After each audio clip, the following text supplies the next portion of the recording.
Hi everyone, I'm Kathy from the Delafield Quilt Company, and I've got block number 10 of the Slow Summer Stars series to share with you today. This is a really easy and quick block to put together, so I can't wait to show you how to do it.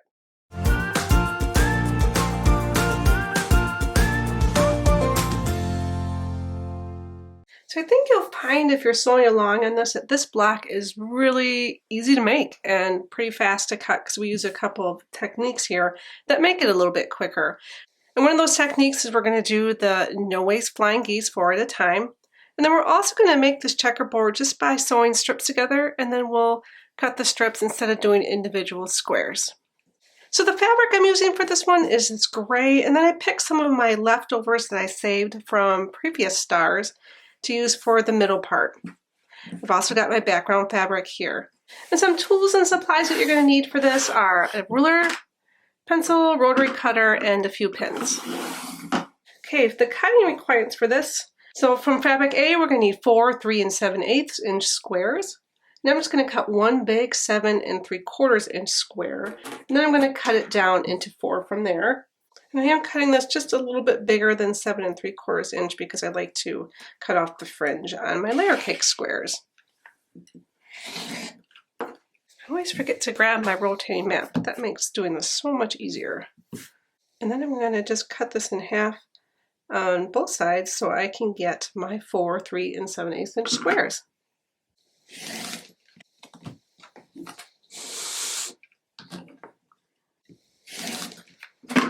Right, now I've got those 4 squares, and then I need two 2 by 8 inch strips, and I'm going to actually just layer these 2 and then cut once. It's going to be pretty tight on my yellow, so I'm not going to be able to cut off the fringe, but I'll make it work regardless.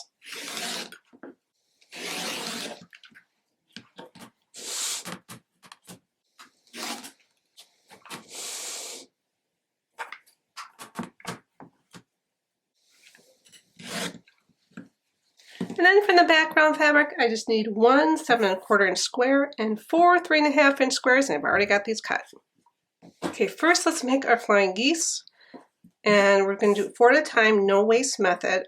I use this method a lot because I just think it's a really fast way to make 4 at a time flying geese, and you really don't waste any fabric on this. So I'm going to just start by drawing a line on the wrong side of each of the 4 squares of fabric A diagonally. And I do like to move my ruler just a little bit below the point on both sides because that allows a little bit of allowance for the thickness of the pencil. And then I'm going to grab my big square from the background fabric and 2 of my fabric A squares. And I'm just going to line them up so their pencil lines line up diagonally on the large square. And then I'm just going to put a few pins just to hold these in place.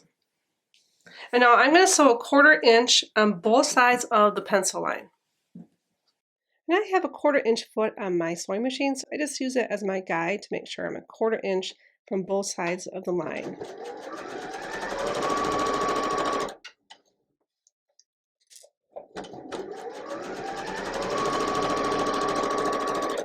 All right, now I've got this sewn on both sides of the line. It's a little hard to see because of the color of the fabric and thread, but it's there. So now I just need to cut it right on that line. And now I'm going to press these, and I'm going to press the seam towards the fabric A triangles. Okay, now that I've got these pressed, I'm going to bring back the last 2 squares, line those up, 1 on each. And I've got the diagonal pencil line right going in between these 2 triangles here. And I'm just going to pin that in place. And then, just like before, I'm going to sew a 1/4 inch along both sides of the line.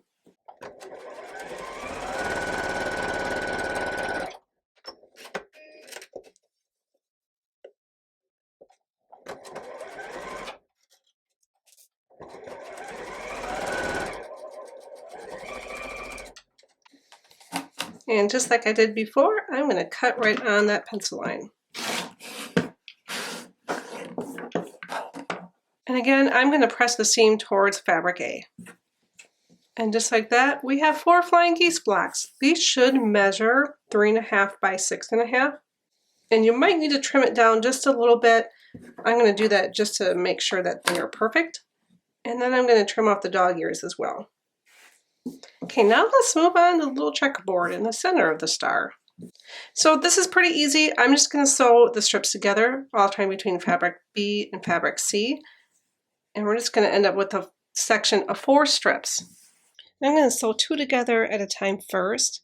Then I'm going to sew the 2 sets together.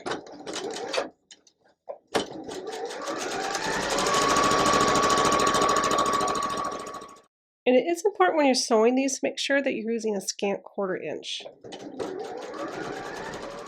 Okay, I've got these all sewn together, and I'm going to actually press the seams open because these are going to be small pieces. Okay, so I've got the seams pressed open, and if you want to check to see how good your scant 1/4 inch seam is, if you take a ruler, these 2 middle sections should be 1.5 inches wide.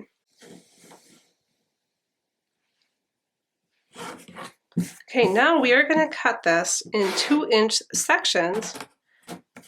And you just want to make sure when you're doing that you're lining up your rows with your ruler markers just to make sure that your cuts are nice and straight. We should get a total of 4 of these 2-inch sections from this.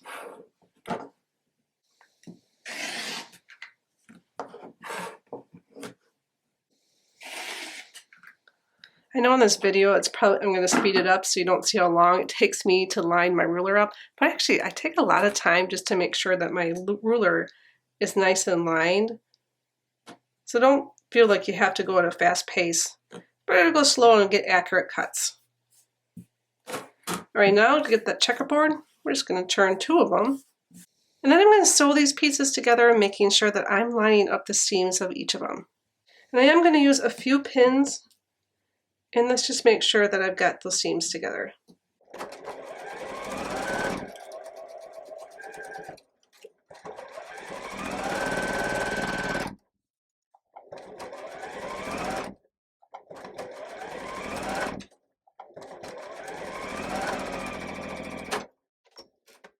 Alright, I've got my little checkerboard all sewn together, and I did press the seams open on this as well. And now we can put together the black. So really simple, we're going to just put a flying geese on each side of the middle. And then we're going to take our 3.5 inch squares for the corners.